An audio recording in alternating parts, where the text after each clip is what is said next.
Hello दोस्तों, नमस्कार। स्वागत है हमारे यूट्यूब चैनल डीजी अभ्यास में। आज हम पढ़ने वाले हैं बहुत ही बेहतरीन टॉपिक, बहुत ही उम्दा टॉपिक, बहुत ही अच्छा टॉपिक, सर्वनाम। UP TET, super TET, police, लेखपाल इत्यादि परीक्षाओं में जो है सर्वनाम से एक क्वेश्चन दोस्तों ज़रूर पूछे जाते हैं। तो हम उन साथियों से आग्रह करेंगे कि जो हमारे साथी चैनल पे नए जुड़ रहे हैं वो कृपया चैनल को सब्सक्राइब कर दें और बेल आइकन को प्रेस कर दें, जिससे हमारे आने वाली वीडियो उन तक पहुंचती रहे। तो दोस्तों देर ना करते हुए आगे देखते हैं सर्वनाम। सर्वनाम पे देखते हैं। सबसे पहले सर्वनाम की परिभाषा क्या होती है दोस्तों। सर्वनाम संज्ञा के स्थान पे जो शब्द प्रयोग किए जाते हैं उन्हें सर्वनाम कहा जाता है। सर्वनाम का अर्थ होता है सबका नाम। सर्वनाम, सर्व मीन्स सबका, नाम मीन्स नाम। तो सर्वनाम का अर्थ होता है सबका नाम, यानी संज्ञा के स्थान पे जो शब्द प्रयोग होते हैं उन्हें सर्वनाम कहा जाता है दोस्तों। सर्वनाम। अब इसके बाद देखते हैं सर्वनाम के भेद। तो सर्वनाम के 6 भेद होते हैं। कितने भेद होते हैं? 6 भेद। सर्वनाम के 6 भेद होते हैं। सबसे पहला होता है पुरुषवाचक सर्वनाम। तो पुरुषवाचक सर्वनाम यानी कि दोस्तों वक्ता, श्रोता या अन्य व्यक्ति के लिए जिन सर्वनाम शब्दों का प्रयोग किया जाता है उन्हें पुरुषवाचक सर्वनाम कहा जाता है। तो पुरुषवाचक सर्वनाम की श्रेणी में दोस्तों तीन पुरुषवाचक सर्वनाम 3 प्रकार के होते हैं, यानी 3 आते हैं इसमें। सबसे पहला है उत्तम पुरुषवाचक सर्वनाम। तो उत्तम पुरुषवाचक सर्वनाम में मैं, हम सब, हमारे, हमको, हमने, हमसे, यानी मैं और हम वाले जो भी शब्द हैं दोस्तों वो सभी उत्तम पुरुषवाचक सर्वनाम में आते हैं। और मध्यम पुरुषवाचक सर्वनाम में तुम, तुम सब, तुम्हारे, तुमको, तुमने, तुमसे, यानी तुम वाले जितने भी सर्वनाम होते हैं दोस्तों ये सभी मध्यम पुरुषवाचक सर्वनाम के अंतर्गत आते हैं। और अन्य पुरुषवाचक सर्वनाम वह, वह दोनों, वह सब, उन्होंने, उनके, उनसे, ये सब दोस्तों जो शब्द हैं वह और वह दोनों वाला, ये अन्य पुरुषवाचक सर्वनाम की श्रेणी में आते हैं। तो पुरुषवाचक सर्वनाम का डिफिनेशन देख लेते हैं। वक्ता, श्रोता या अन्य व्यक्ति के लिए जिन सर्वनाम शब्दों का प्रयोग किया जाता है उन्हें पुरुषवाचक सर्वनाम कहते हैं। ये हो गया पुरुषवाचक सर्वनाम। पुरुषवाचक सर्वनाम के 3 भेदों का वर्णन मैंने किया।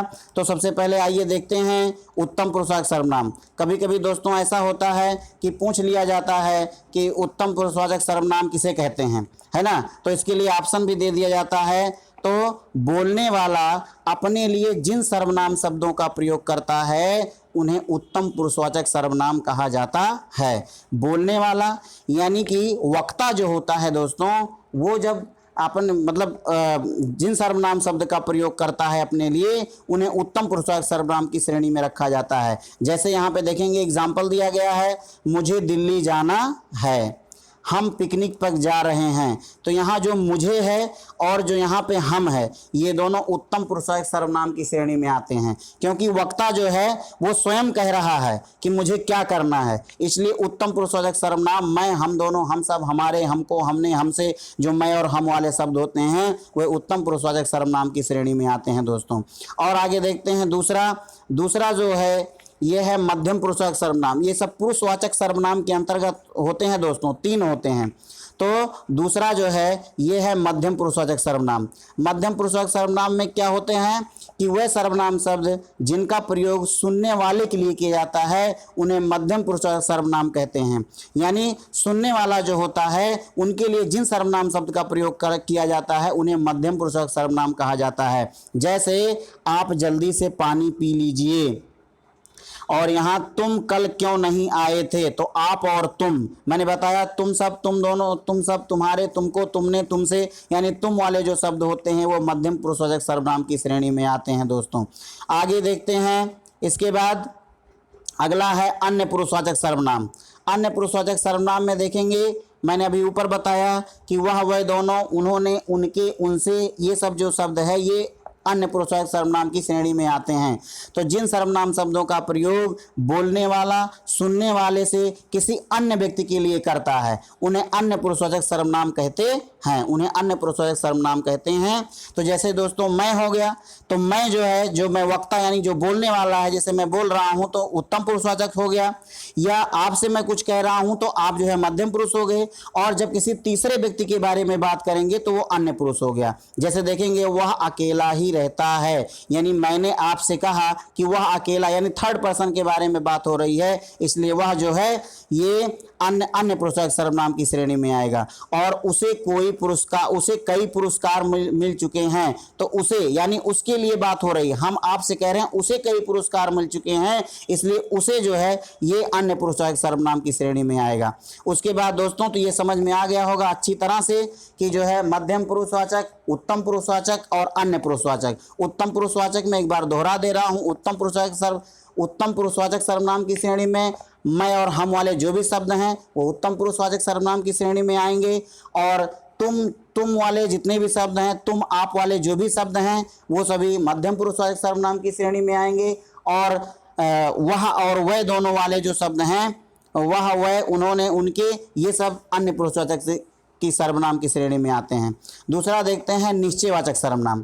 तो वह सर्वनाम शब्द जिससे दूर या पास की वस्तुओं या व्यक्तियों का निश्चय पूर्वक बोध होता है, यानी निश्चितता का जहाँ पे बोध होता है उन्हें निश्चयवाचक सर्वनाम कहते हैं। जैसे दिया गया है एग्जाम्पल कि यह दुकान बहुत छोटी है, यानी इस दुकान के बारे में बात हो रही है, यह दुकान बहुत छोटी है, वास्तव में छोटी है, इसलिए यहाँ निश्चितता दिखाई दे रही है, इसलिए यह जो है निश्चयवाचक सर्वनाम की श्रेणी में आएगा। आप हमारे लिए पूज्य हैं, यानी जो पूज्य होगा उसी के लिए कहा जाएगा, तो आप हमारे लिए पूज्य हैं, तो यहाँ पे यह और आप जो है ये निश्चितता का बोध हो रहा है, इसलिए यहाँ पे निश्चयवाचक सर्वनाम होगा। दूसरा देखेंगे दोस्तों, दूसरा है अनिश्चयवाचक सर्वनाम। तीसरा है अनिश्चयवाचक सर्वनाम। जिस सर्वनाम शब्द से किसी व्यक्ति, वस्तु या व्यक्ति का बोध नहीं होता है उसे अनिश्चयवाचक सर्वनाम कहते हैं। यानी निश्चित व्यक्ति या वस्तु का बोध नहीं होता है यहाँ पे, यानी अनिश्चित व्यक्ति या वस्तु का बोध होता है, इसलिए यहाँ पे अनिश्चयवाचक सर्वनाम होता है। जैसे यहाँ पे दिया गया है कोई बाहर रो रहा है, पता नहीं कौन है, कोई बाहर मतलब मालूम नहीं है, निश्चित नहीं है कौन है, कुछ बात तो जरूर है, तो यहाँ पे कुछ हो गया, यानी कोई, कुछ, या दाल में कुछ काला है, तो यहाँ कुछ जो है वो भी अनिश्चयवाचक सर्वनाम की श्रेणी में आएगा दोस्तों। अगला देखते हैं प्रश्नवाचक सर्वनाम। देखते हैं प्रश्नवाचक सर्वनाम, यानी चौथा जो हमारा पार्ट है प्रश्नवाचक सर्वनाम। जिस सर्वनाम शब्द से किसी व्यक्ति या वस्तु के विषय में प्रश्न पूछा जाता है उसे प्रश्नवाचक सर्वनाम कहते हैं। जैसे यहाँ पे दोस्तों दिया गया है किसने आवाज़ लगाई थी, तो प्रश्नवाचक शब्द आप लोग भी जानते होंगे, कब, क्यों, कैसे, कहाँ इत्यादि, या किसने, है ना, कितने, ये सब जो शब्द हैं ये सभी क्वेश्चन वर्ड हैं, मतलब प्रश्नवाचक शब्द हैं, तो ये जहाँ पर भी आएगा सर्वनाम के तहत तो वहाँ पे प्रश्नवाचक सर्वनाम होगा दोस्तों। तो ये आप समझ गए होंगे। अगला देखते हैं, यहाँ पे एक और दिया गया है कि माँ ने क्या बनाया है, तो यहाँ पर भी देखिए प्रश्नवाचक शब्द आ गया, तो इसलिए ये प्रश्नवाचक सर्वनाम की श्रेणी में आएगा। उसके बाद पांचवा देखते हैं, जो पांचवा इसका भाग है संबंधवाचक सर्वनाम।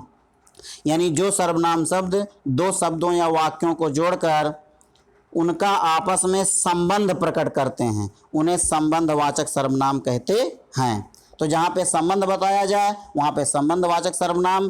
तो जो पढ़ेगा वो पास होगा दोस्तों, जो पढ़ेगा वो पास होगा, यानी जो ओ, ये जो है ओ से संबंध बता रहा है, तो यहाँ पे जो ओ ये दोनों संबंधवाचक सर्वनाम है।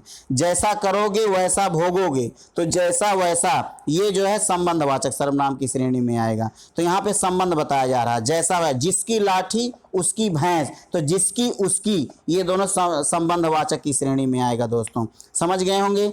आगे देखते हैं, लास्ट है निजवाचक सर्वनाम। तो जिन सर्वनाम शब्दों का अपने आप के लिए प्रयोग किया जाता है उन्हें निजवाचक सर्वनाम कहते हैं। जैसे अपने आप के लिए, जैसे मैं स्वयं चला जाऊंगा, तो यहाँ पे स्वयं जो है ये अपने आप के लिए प्रयोग किया जा रहा है, इसलिए ये निजवाचक सर्वनाम है। निज मतलब निजी, मतलब स्वयं के लिए, अपने के लिए, तो ये हो गया निजी। जैसे मैं अपनी बात खुद कर लूँगा, यानी अपनी बात, दूसरों की बात नहीं, अपनी बात, तो यहाँ पे स्वयं, अपनी, ये दोनों निजवाचक सर्वनाम है दोस्तों। तो निश्चित है कि आपको ये वीडियो पसंद आया होगा। अगर नहीं पसंद आया दोस्तों कमेंट बॉक्स में कमेंट करके बताइएगा। और थैंक यू दोस्तों, अगला वीडियो जल्दी ही उपलब्ध कराएंगे।